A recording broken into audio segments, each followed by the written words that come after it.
നമ്മുടെ സമൂഹത്തിലുള്ള ചില ആളുകളെങ്കിലും പ്രസംഗത്തിന് ഫീസ് നിശ്ചയിച്ച് ഈടാക്കുന്നവരുണ്ട്. ഇസ്ലാമിക ദൃഷ്ട്യാ അതൊന്നും അത്ര ചന്തമുള്ളതല്ല.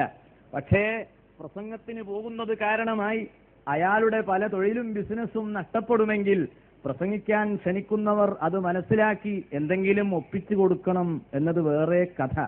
ഞാൻ ആ ഭാഗമൊന്നും വിശദീകരിക്കുകയല്ല. SSFന്റെ പ്രവർത്തകർ ചിന്തിക്കുക, കാര്യങ്ങൾ മനസ്സിലാക്കുക. ഞാൻ ഈ പ്രസ്ഥാനത്തെ പ്രചാരണം ചെയ്യുന്നതിന്റെ പേരിൽ ഒരു പ്രതിഫലവും ചോദിക്കുന്നില്ല.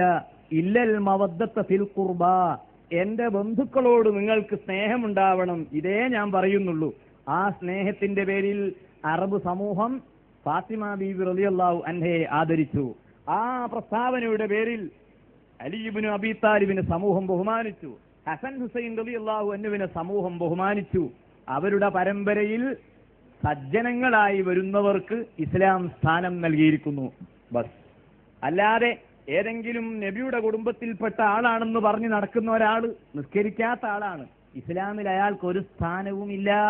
നോമ്പ് നോൽക്കാത്ത ആളാണ്, സയ്യിദ് വംശത്തിലാണ്, ഇസ്ലാമിൽ സ്ഥാനമില്ല. കർമ്മം കൊണ്ട് മാത്രം മൻ അമില മിൻകും മിൻ ദക്കറിൻ ഔ ഉൻസ ഫലനുഹിയന്നഹു ഹയാത്തൻ തയ്യിബ വലനജ്സിയന്നഹും ബിഅഹ്സനി മാ കാനൂ യഅമലൂൻ. പരിശുദ്ധ ഖുർആന്റെ ഈ ആഹ്വാനം നാം ശ്രദ്ധിക്കുക. മറ്റൊന്ന് പറഞ്ഞത് വിവാഹത്തിന്റെ വിഷയത്തിൽ ചിലതൊന്നും നിങ്ങൾ സ്വീകരിക്കുന്നില്ലല്ലോ, ചില വിവാഹങ്ങൾ പാടില്ലെന്ന് നിങ്ങൾ വിശ്വസിക്കുന്നില്ലേ? ഇല്ല. ഞാൻ പറയട്ടെ, സ്വർണ്ണ വ്യാപാരിയുടെ മകളെ മീൻ കച്ചവടക്കാരന് കെട്ടിച്ചു കൊടുക്കാൻ പാടുണ്ടോ? ഇല്ലേ?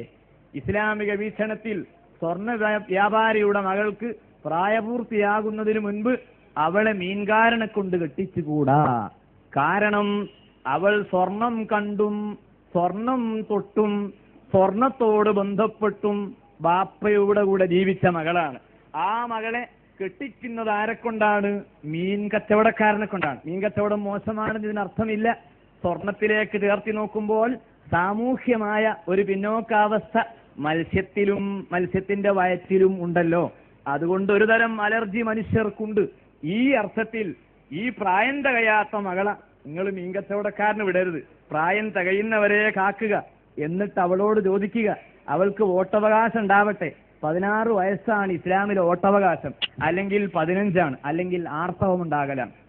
ആ ആർത്തവമുണ്ടായാൽ, പ്രായപൂർത്തിയായാൽ ആ പെൺകുട്ടിയോട് ചോദിക്കുക, ഇന്ന സ്ഥലത്തുള്ള ഇന്നയാളെ കൊണ്ട് കെട്ടിക്കാൻ വിചാരിക്കുന്നു, നീ എന്തു പറയുന്നു? അവൾ പറഞ്ഞു, എനിക്കൊരു വിരോധമില്ല, ഇസ്ലാം അനുവദിച്ചിരിക്കുന്നു.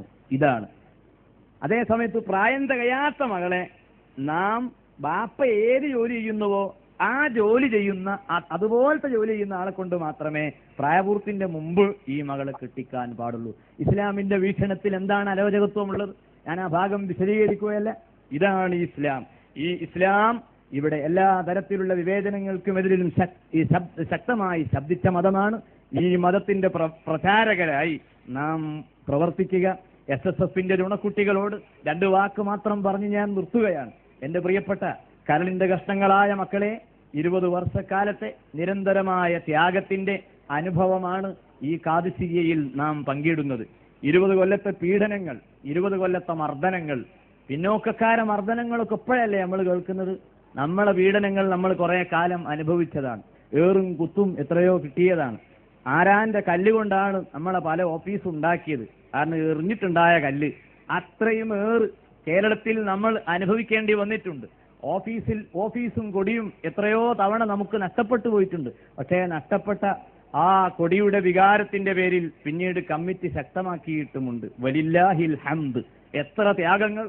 ആ ത്യാഗങ്ങൾ ഇവിടെ അതിന്റെ മധുരം നാം പങ്കിടുകയാണ്. നെല്ലിക്ക പോലെ. നെല്ലിക്ക ആദ്യം വായിലിട്ടാൽ കയ്പാണ്. SSFന്റെ യൂണിറ്റ് ഉണ്ടാക്കുന്ന ഏതാണ്ട് 10-15 കൊല്ലം മുൻപ് 73 മുതൽക്ക് അതിന്റെ പ്രവർത്തന മേഖലയിൽ ഉണ്ടായിരുന്ന സഹോദരന്മാർ ഈ സ്റ്റേജിലും പരിസരങ്ങളിലുണ്ട്. SSFന്റെ മുൻ നായകന്മാരൊക്കെ ഏതാണ്ട് ഈ സ്റ്റേജിന്റെ വട്ടത്തിലുണ്ട്. അത് SSFന്റെ ഒരു പ്രത്യേകതയാണ്. അതായത് അതിന് നേതൃത്വം നൽകിയ ആളുകൾ തമ്മിൽ അസൂയയോ വിദ്വേഷമോ ഇല്ല. അവർ ഒറ്റക്കെട്ടായി ഇന്നും സംഘടനയുടെ പുരോഗതിക്ക് വേണ്ടി ആത്മാർത്ഥമായി പ്രവർത്തിക്കുന്നു, പ്രാർത്ഥിക്കുന്നു, നേതാക്കളെ ബഹുമാനിക്കുന്നു. അങ്ങനെ നല്ലൊരു അന്തരീക്ഷം രാജ്യത്തുണ്ടാവാൻ വേണ്ടി ഉത്സാഹിക്കുന്നു. ആ സംഘടന ഇന്ന് വിദ്യാർത്ഥികളാകുന്ന നിങ്ങളുടെ കയ്യിലാണ്. ഞങ്ങൾക്ക് ആവേശമുണ്ടാകാൻ പല ഘടകങ്ങളുണ്ട്. പ്രധാനമായ ഘടകം എതിർപ്പായിരുന്നു. ഇന്ന് നിങ്ങൾക്ക് ഏതാണ്ടൊക്കെ പോസിറ്റീവാണ്. ഈ പോസിറ്റീവ് ആക്ഷൻ ആകുമ്പം റിയാക്ഷൻ കുറയൂ. അതുകൊണ്ട് തന്നെ നിങ്ങൾ തളർന്നു പോകരുത്, ശക്തമായി മുന്നേറുക. ശക്തമായെന്ന് പറയുമ്പോൾ തീവ്രതയോടെയല്ല.